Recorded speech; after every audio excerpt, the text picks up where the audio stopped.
என்ன செய்ய டைம் இல்லை, ஜெபிக்க நேரம் இல்லை, சர்ச்சுக்கு போக நேரம் இல்லை, தேவ சமூகத்தில் கர்த்தரை ஆராதிக்க நேரம் இல்லை, ஆண்டவருடைய வசனத்தை காது கொடுத்து கேட்கறதுக்கு காது இல்லை, நேரமும் இல்லை, உட்கார்றதுக்கு சமயம் இல்லை.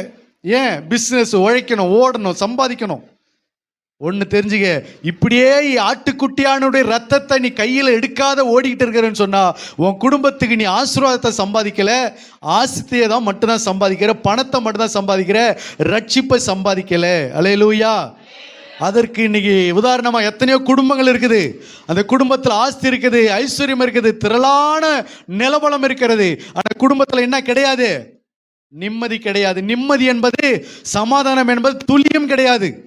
இதுக்கு என்ன காரணம்?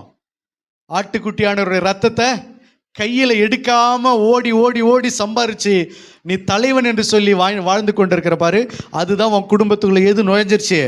வாதை உன் குடும்பத்துக்குள்ள நுழைந்து விட்டது. அல்லேலூயா. எகிப்தியருக்கு உண்டான வாதை உன் குடும்பத்தில் நுழைஞ்சிருச்சு. அப்படின்னா என்ன அர்த்தம்? கர்த்தரை அறியாத ஜனங்க குடும்பத்தில் என்னென்னலாம் நடக்குமோ அது உன் குடும்பத்தில் நடக்குது. ஞானஸ்தானம் எடுத்து உன் குடும்பத்தில் அது நிறைவேறுது. ஆண்டவரை அறியாத ஜனங்களுடைய வாழ்க்கையில் என்னென்னலாம் நடக்கிறதோ அது உன் குடும்பத்தில் நடக்கிறது, அதை விட அதிகமாக நடக்கிறது. ஆனால் பேருக்கு தான் இனவா இருக்கிற, கிறிஸ்தவளா இருக்கிற, தலைவனா தலைவியா இருக்கிற. ஆனால் ஆட்டுக்குட்டியானுடைய ரத்தத்தை கையில் எடுக்காத தலைவனாக இருந்து என்ன பிரயோஜனம்? ஆட்டுக்குட்டியானுடைய ரத்தத்தை கையில் எடுத்து தன் நிலைக்கால்கள் மேல் பூசப்படாத ஒரு தலைவியாக இருந்து என்ன பிரயோஜனம்? ஆகினால நீங்கள் நல்ல தலைவனாக இருக்க வேண்டும் என்று சொன்னால் திறப்பில் நிற்க வேண்டும். வாசிங்க எசேக்கியேல் 22:30 வாசிங்க, முடிக்கலாம்.